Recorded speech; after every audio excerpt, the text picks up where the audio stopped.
What I'd like for you to do right now, I want you to think about your dream, because I'm in a room full of dreamers. Think about your dream right now. I want you to think about it and envision it.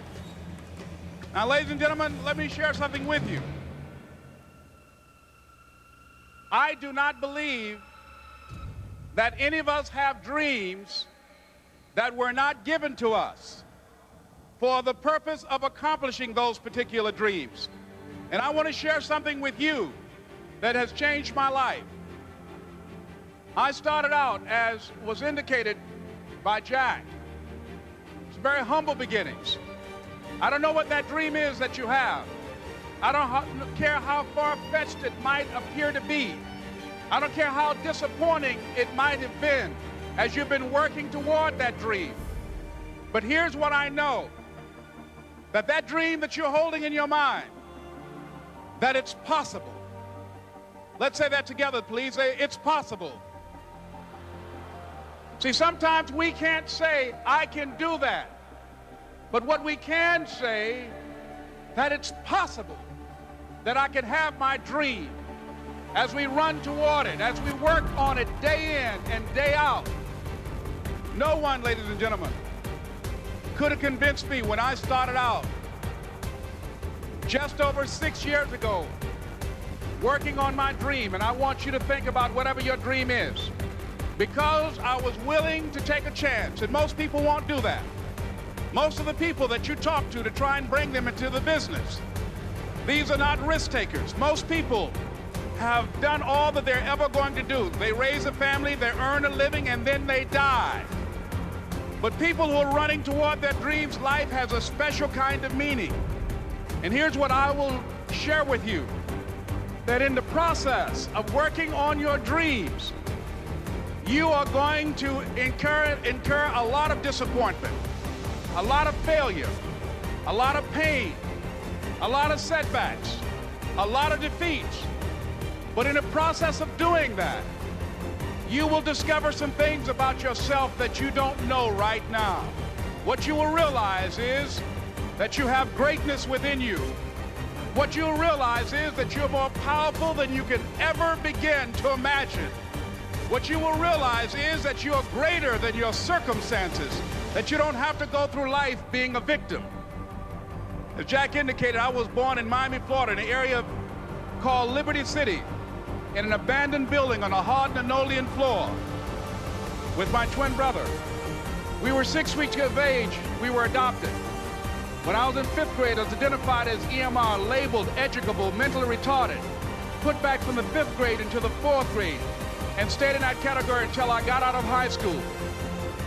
I don't have any college training, but I met a high school teacher who one day changed my life. I was waiting on another student, and when he came in, he said to me, "Young man, go to the board and write what I'm about to tell you." And I said, I can't do that, sir. He said, "Why not?" I said, "I'm not one of your students." He said, "It doesn't matter. Follow my directions now." I said, "I can't do that, sir." He said, "Why not?" I said, "Because I'm educable, mentally retarded." And he came from behind his desk and he looked at me. He said, "Don't ever say that again.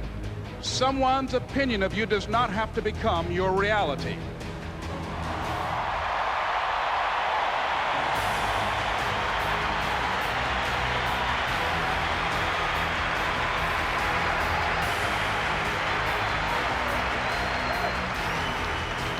That man, Mr. Leroy Washington, did something for me. He started planting seeds in my mind that enabled me to begin to dream, as Dexter has been doing for you. And ladies and gentlemen, I started working on my dream. And most people don't work on their dreams. Why? For many years I didn't. One is because of fear. The fear of failure. What if things don't work out? And the fear of success. What if they do and I can't handle it? The other thing is that most people, ladies and gentlemen, they get comfortable. They stop growing, they stop working on themselves, they stop stretching, they stop pushing themselves, and they end up becoming very cynical about life, and they throw in the towel on themselves, on their families, and on their dreams. And the other thing is that most people don't feel worthy. What I'm doing now, I could have been doing years ago. But because I did not have a college education, because I didn't believe in myself, Because I allowed other people's opinion of me to control my destiny, I didn't act on my ideas. So I applaud you for your dreaming, for your running toward your dream. I applaud you for believing in yourself, because that's what life is about, stretching and challenging, looking for ways that you can begin to improve yourself. And ladies and gentlemen, as a result of stretching out, of acting on my dream, and I don't know what that dream is for you, I can tell you that it's possible. No one could have convinced me that after just over 6 years, I would have my own book entitled Live Your Dreams. Just over 6 years, I would have 5 specials on public television. Just over 6 years, I've done motivational speaking for AT&T, Procter & Gamble, McDonald's Corporation, Xerox, IBM. Just over 6 years. I will now have my own talk show that will premiere on Monday, Labor Day. I'm saying to you, your dream is possible. Your dream is possible. But not only is it important that you believe and begin to know that it's possible for you to live your dream as you run toward it, but I've done something that I want to share with you called Choosing Your Future. In fact, I've developed a set of tapes talking about how to begin to create your own reality by choosing your future. And not only is it important for you to know it's possible for you to choose your future, but it's necessary that you work on yourself, that you develop yourself. It's necessary that you get the energy drainers out of your life, people who don't want anything, people who are not striving, people who are not challenging themselves, people who aren't growing, people who have stopped dreaming. It's necessary that you align yourself with people and attract people into your business who are hungry, people who are unstoppable and unreasonable, people who are refusing to leave life just as it is and who want more.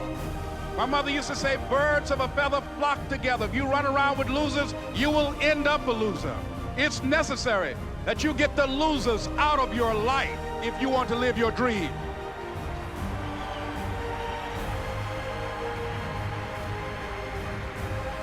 It's necessary to know that everybody won't see it, that everybody won't join you, that everybody won't have the vision. It's necessary to know that a lot of people like to complain, but they don't want to do anything about their situation, that you are an uncommon breed.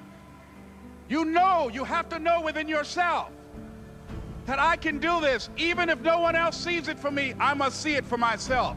That's necessary. It's also, ladies and gentlemen, necessary that you be creative when you're working on your ideas, that you understand the importance of changing up, of readjusting your strategies. Many times we can have a great idea, but if you're not advancing it in the right way and things don't happen, you become discouraged and think the idea doesn't work. No, that's not true. It's necessary that we become creative. I remember when I was in New York walking down the street, and a guy approached me and said, "Hey, mister, can I shine your shoes?" And I said, "No, I'm in a hurry. I don't have time." I kept walking. Someone else said, "Hey, man, your shoes look clutty. May I shine your shoes?" I said, "No, I don't have time. I'm sorry, I'm busy." And I was walking fast, and many people solicited me for my business. And then finally, a young man stepped in front of me, and he said, "Excuse me." And he started counting, 97, 98, 99, 100. He said, "Sir?" I said, "Yes." He said, "Come here, please." I said, "What is it?" He said, "Today is my birthday. And every year, just to thank God for another year of life, the 100th person who passes my shoe shine stand, I offer them a free shoe shine. Would you give me the honors?" I said, "Why, sure." I got up on the shoe shine stand, George, and I sat there, and he shined my shoes diligently. And when I got down, I looked at them, they were sparkling. And I was walking away, and I said, "Thank you." And I stopped, I said, "Excuse me, but how much do you usually charge?" He said, "Only $2. I said, "I tell you what, today is your birthday. Here's $5, keep the change." He said, "Thank you." As I was walking away, looking in the opposite direction at other people coming, he started counting again. 97, 98, 99, 100.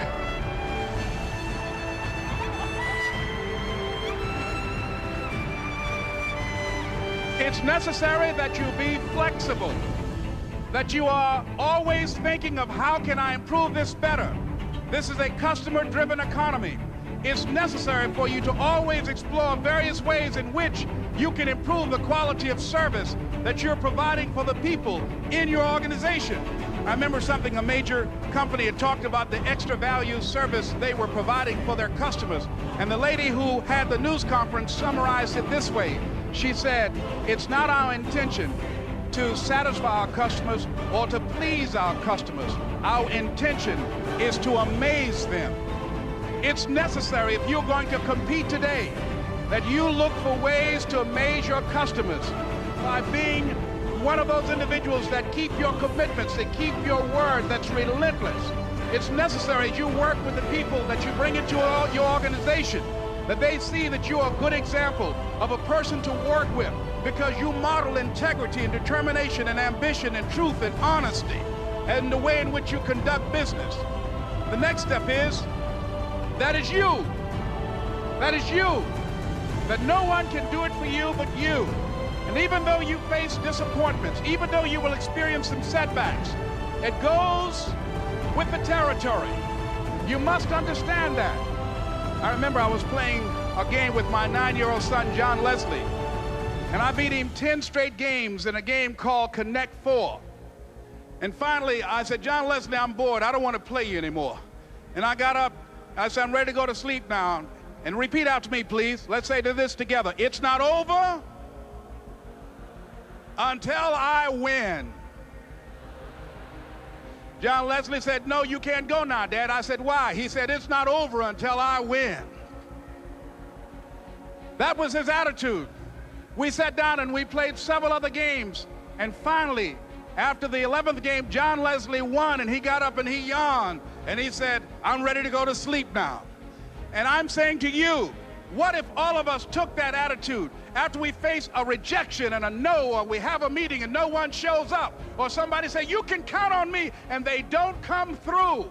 What if we have that kind of attitude? The car's repossessed. Nobody believes in you. You've lost again and again and again. The lights are cut off, but you're still looking at your dream, reviewing it every day, and say to yourself, it's not over until I win.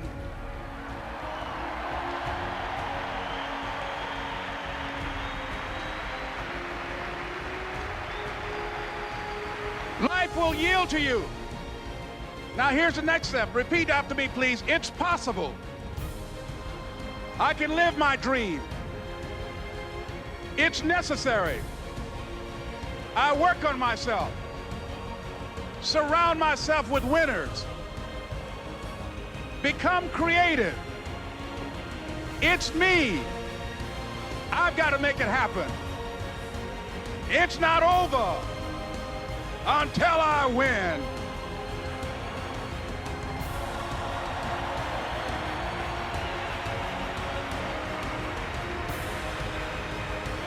The next thing that's important to know, yes, it's possible that you can choose your future and direct the course of your life as you run toward your dream. It's necessary that you have goals, that you write those goals down, that you plan, that you think constantly of how you can begin to improve what it is that you're doing. If it's your presentations, if it's your recruiting skills, whatever that is, it's also necessary that you look for ways to always find a way to pull it out when everybody else thinks that you're defeated. That you've got to take personal responsibility to know that in order to become successful, you've got to make it your personal business to do it. But the next thing, ladies and gentlemen, I want to share with you that some of you already know that it's hard. It's not easy. It's hard changing your life. It was hard when just over 3 years ago, in the Penobscot building in Detroit, Michigan, where I was operating my business, and I fell on some hard times, and I was sleeping in my office. It was hard coming into the lobby, and the security said, excuse me, Mr. Brown, can we see you for a moment? And I said, yes, and I walked up to the counter, and he gave me an envelope. And he said, would you mind reading it here? And I opened the envelope, and the envelope was from management that said, this is an office tower. It's not a hotel. Please do not sleep in your office. And I said, excuse me, sir. I said, I just worked long hours. in creating my business. I'm an entrepreneur. And right now, things are bad for me. But they're not going to be this way always.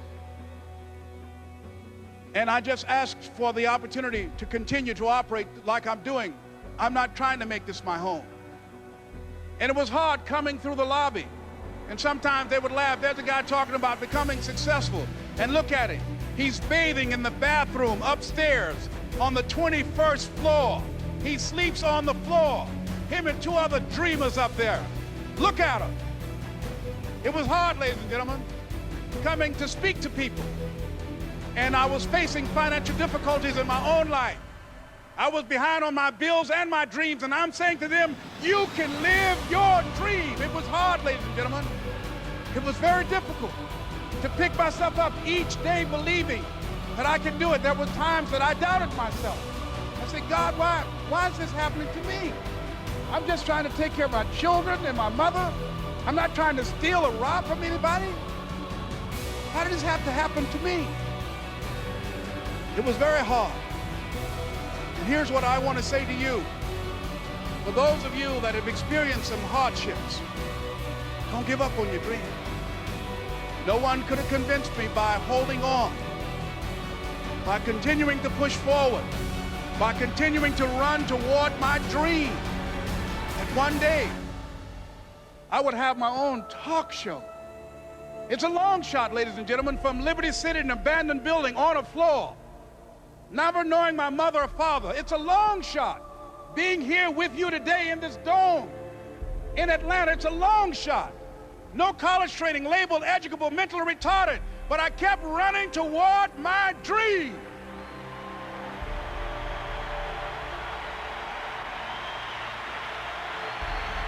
Don't stop.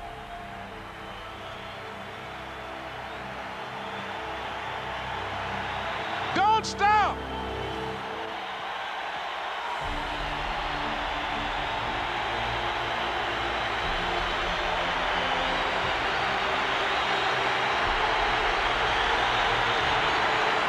Don't stop running toward your dream.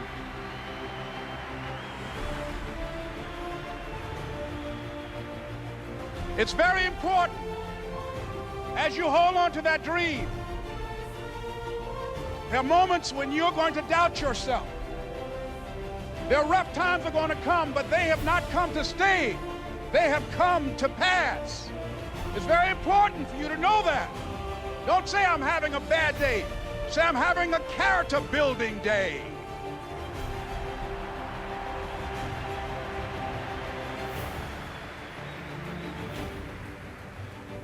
It's very important for you to believe that you are the one to make this happen. I remember this high school teacher, Mr. Leroy Washington, at the end of school one June, it was just a few days before we were supposed to leave, and I just got my report card, and it indicated that I'd failed history, and I'd failed English, and I would have to go to summer school.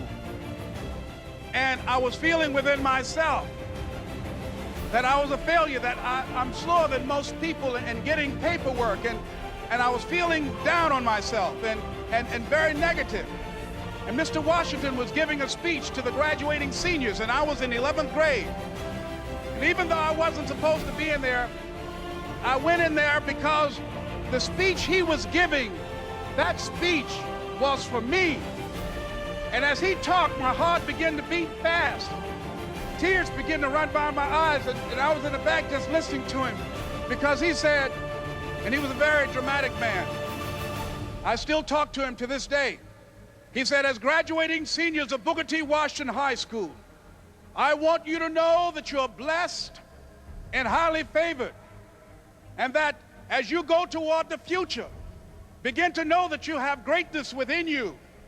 And if just one of you here begin to envision yourselves as being blessed and highly favored to reach your goals, if just one of you capture the essence of what that means, that you have greatness within you and a responsibility to manifest that greatness, that you can make your parents proud, you can make your school proud, you can touch millions of people's lives, and the world will never be the same again. because you came this way. And the students gave him a rousing standing ovation. And as he left the auditorium, I ran down the steps and I caught him in the parking lot. I said, Mr. Washington? He said, yes. I said, do you remember me, sir? He said, no. I said, my name is Leslie Brown. My mother, she works in the cafeteria here. I'm one of the twins, Leslie and Wesley. I said, Mr. Washington, but you know, I got these big dreams. You know, I like talking to people. I love people. I said, I want to work with people, and I got this dream of buying my mama a home. Could I do that, Mr. Washington? He said, it's possible, Mr. Brown. And as he walked away, I called him again. I said, Mr. Washington? He said, what do you want now? I said,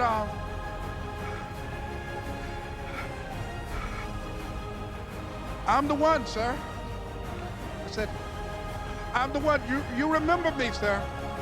I'm Miss Mamie Brown's boy. I'm the one. I'm the one.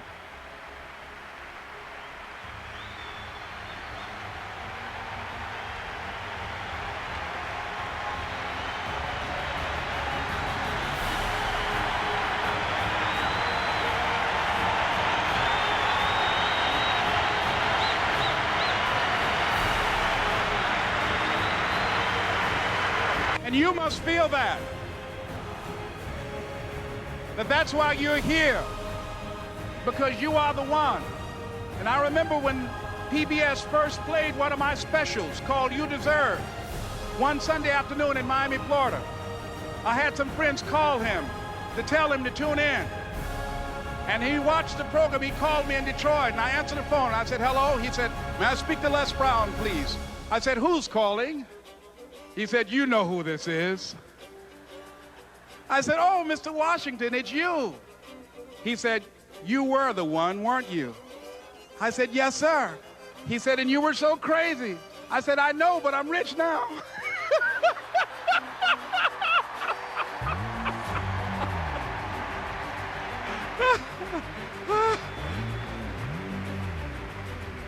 Ladies and gentlemen, it's not going to be easy. It was hard laying on the floor of the Penobscot building, looking out of the window, daydreaming, saying, Les, can you do this? Can you make this happen? I used to listen to tapes day in and day out about See You at the Top, my great friend Zig and Dennis Waitley and different other motivational speakers and Dr. Norman Vincent Peale. And Dexter saying, don't let nobody steal your dream. I used to ask myself, can I do this? And something said within me, you're the one. You're the one. And let me tell you something, ladies and gentlemen. While you're here, and before you go back home to your respective cities and communities, write down at least 5 reasons on why you deserve your dream, on why you won't give up, what's going to make you unstoppable, why you must be unreasonable, because logical, practical thinking says you can't do it today.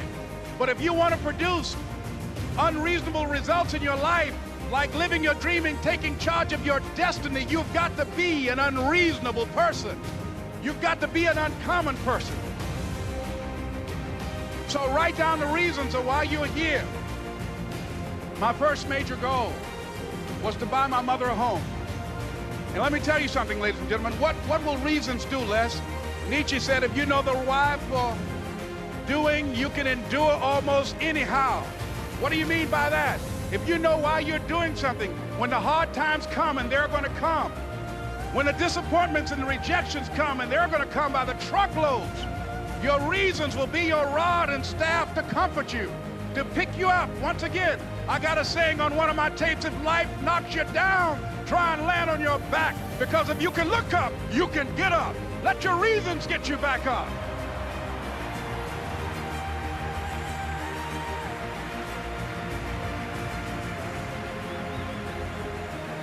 I remember when I bought the home for my mother, and she came out of the car. When I opened the door, I said, Mom, I think I know these people in this house. That was my first major goal. And then I couldn't conceal it anymore. I said, Mom, I got this for you. And as she went from room to room, looking at the house and saying, thank you, Jesus. Thank you, Lord. No one ever could have convinced me that this could have happened to me. And she looked at me and she said, Leslie, and you caused me so much problems as a boy. You were always into stuff. She said, no one could have convinced me that day when I walked in that house and this lady was holding you and your brother. And she said, ma'am, I want you to promise me 2 things. She said, what is it? She says, 1, promise me that you won't separate them. She said, I want them raised together. I want them to know each other. I got pregnant while my husband was away in the war, and I can't keep them. Promise me that you won't separate them. She said, I promise I won't. I've never had children. I promise I won't separate them. And she said, promise me that you'll never tell them about who I am, because if my husband ever found out, he would kill me. She said, I promise.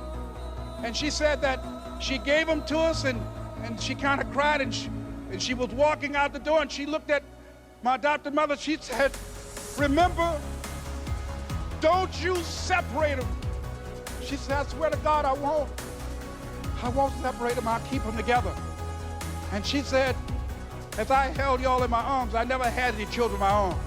I didn't know how I was going to do it, but I knew with the help of God, I will do it. And ladies and gentlemen, my mother had a dream of having children and raising us. She didn't know how she was going to do it. You're going to be just like that. And some of you are already there. Well, you don't know how you're going to make this happen, but you just feel within yourself some way, somehow, with the help of God, I'm going to make it happen. Repeat after me, please. No matter how bad it is or how bad it gets, I'm going to make it. I'm going to make it. Shake somebody's hand on your right and left and say, you got the right stuff.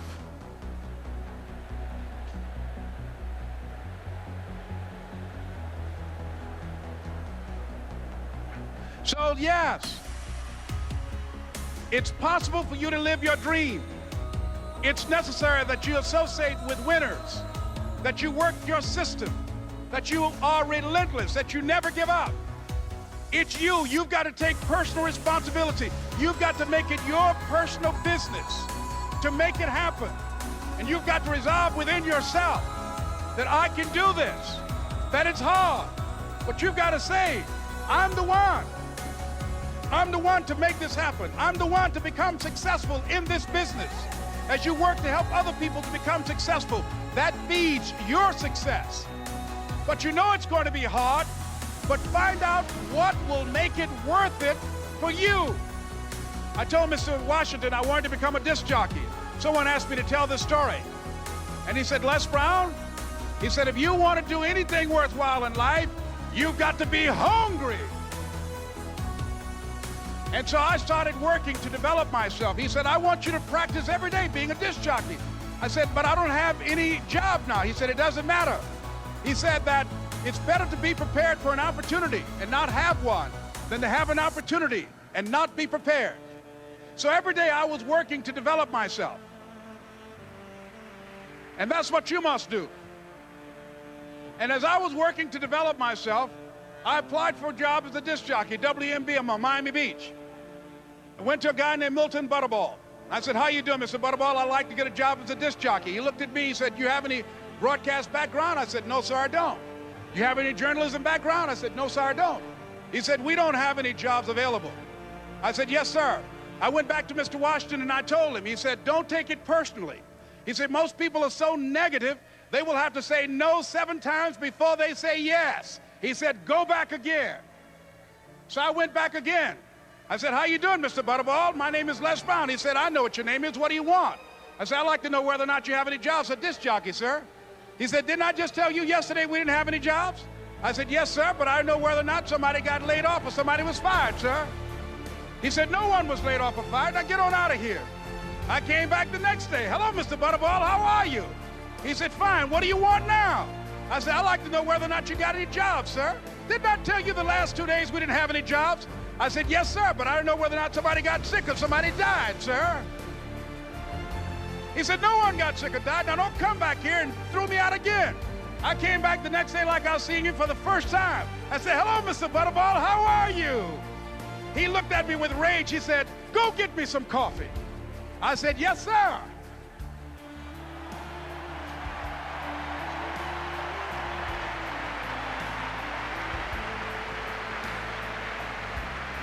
And I went to get him some coffee. After a while, I would get their lunch and dinner, and I would go in the control rooms and take the disc jockeys their food, and I would not leave until they would ask me to leave. Then they started trusting me to pick up entertainers that came to town. Entertainers like the Four Tops and the Temptations and Diana Ross and the Supremes. I would drive them all over Miami Beach in the disc jockeys' big long Cadillacs. I didn't have any driver's license, but I was driving like I had some.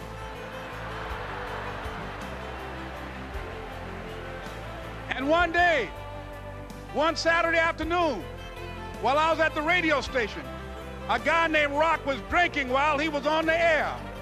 I was the only one there, looking at him through the control room windows, walking back and forth, young, ready, and hungry. I was saying, drink, Rock, drink. Drink, Rock. I'd have gone to get him some more if he'd asked me to. Pretty soon the phone rang, and it was the general manager. And I answered the phone. I said, hello? He said, Les, this is Mr. Klein. I said, I know. He said, Rock can't finish his program. I said, I know. He said, would you call one of the other DJs in? I said, yes, sir. I hung the phone up. I said, now he must think I'm crazy. I called my mom and my girlfriend, Cassandra. I said, y'all turn up the radio and come out on the front porch. I'm about to come on the air.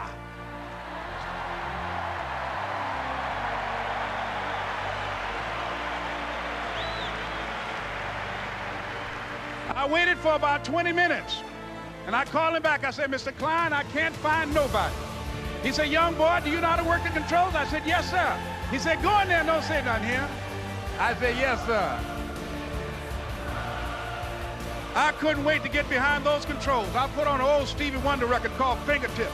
I sat down behind that turntable. I said, look out, this is me, LB Triple P.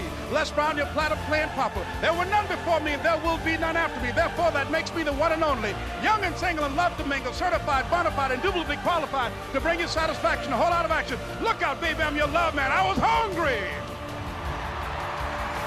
I was hungry. You gotta be hungry.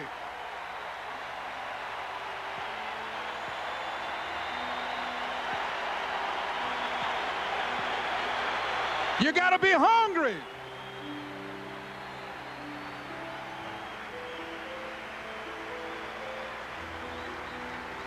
So, ladies and gentlemen, if you want to make your dream become reality, the people that are running at their dreams know that it's possible that you can live your dream, that it's necessary, that you're relentless, that you have a plan of action, that you are creative. The people that are living their dream are finding winners to attach themselves to. The people that are living their dreams are the people that know that if it's going to happen, it's up to them. And they're resolving within themselves, it's not over until I win. The people that are running after their dream know they're going to have hard times. They keep on running because they're saying within themselves, I'm the one, no matter how bad it is or how bad it gets, I'm going to make it. The people that are running after their dreams are the people that are hungry. Shake somebody's hand on your right and left and say, you gotta be hungry.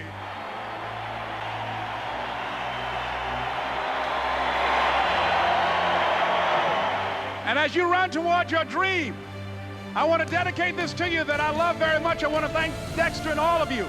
It's something that I'm known by. It's on our tapes called Choosing Your Future, and it says simply this, that if you want a thing bad enough to go out and fight for it, to work day and night for it, to give up your time, your peace, and your sleep for it, if all that you dream and scheme is about it, and life seems useless and worthless without it, and if you gladly sweat for it and fret for it and plan for it and lose all your terror of the opposition for it, and if you simply go after that thing that you want with all of your capacity, strength and sagacity, faith, hope, and confidence, and stern pertinacity, if neither cold poverty, famish, or gulf, sickness, or pain, or body and brain can keep you away from the thing that you want, if dogged and grim, You besiege and beset it. With the help of God, you'll get it. This is Mrs. Mamie Brown's baby boy, Leslie Calvin Brown, saying, it's been a plum-pleasing pleasure as well as a privilege. Thank you.